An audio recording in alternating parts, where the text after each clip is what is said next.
কি হতে যাচ্ছে ডাকসু নির্বাচনে? ইতিমধ্যে কিন্তু ভোট দেওয়া শেষ, এখন ভোট গণনার পালা। এই মুহূর্তে সবচাইতে আলোচনা রয়েছে ডাকসু নির্বাচনে আপনার ছাত্রদলের সমর্থিত প্যানেল এবং ছাত্র শিবিরের সমর্থিত প্যানেল। দুই পক্ষের কিন্তু পাল্টাপাল্টি অভিযোগ রয়েছে। দুই পক্ষই বলছে যে ভোট কারচুপি হয়েছে এবং বিভিন্নভাবে ঝামেলা হয়েছে।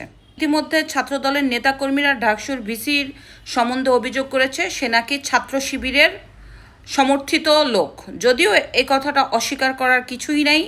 বাংলাদেশ ব্যাপী এখন সরকারি যে উচ্চপদস্থ কর্মকর্তারা রয়েছে তার মধ্যে বেশিরভাগই জামাতের লোক নিয়োগ দেওয়া হয়েছে। সেক্ষেত্রে বোঝাই যায় যে উচ্চপদস্থ অবস্থানে এখন জামাতের লোকের অবস্থান খুবই কঠোর। তো এর মধ্যে কিন্তু আজকে সকালে বিএনপির ভেরিফাইড পেজে দেওয়া হয়েছে বাংলাদেশের পক্ষে হোক আপনার ভোট।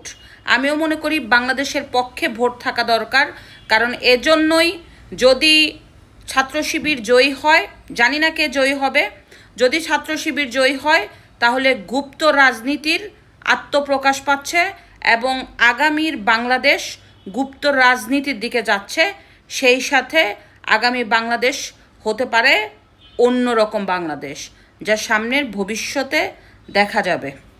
যাই হোক, ডাকসু নির্বাচনে শেষ হাসি কে হাসছে এটা কতক্ষণ পরেই জানা যাবে। যদিও এখন টান টান উত্তেজনা ঘিরে রয়েছে ঢাকা ভার্সিটির চারিপাশে, দুই দলেরই কিন্তু নেতাকর্মীরা জড়ো হয়েছে। এমন হতে পারে ওখানে একটা সংঘর্ষ হতে পারে। এখন সরকারের পক্ষ থেকে ওখানে আপনার নিরাপত্তা জোরদার করা হয়েছে। দেখা যাক শেষ পর্যন্ত জয়ের হাসি কে হাসে এবং কে হয় ঢাকা ভার্সিটির নেক্সট ভিপি।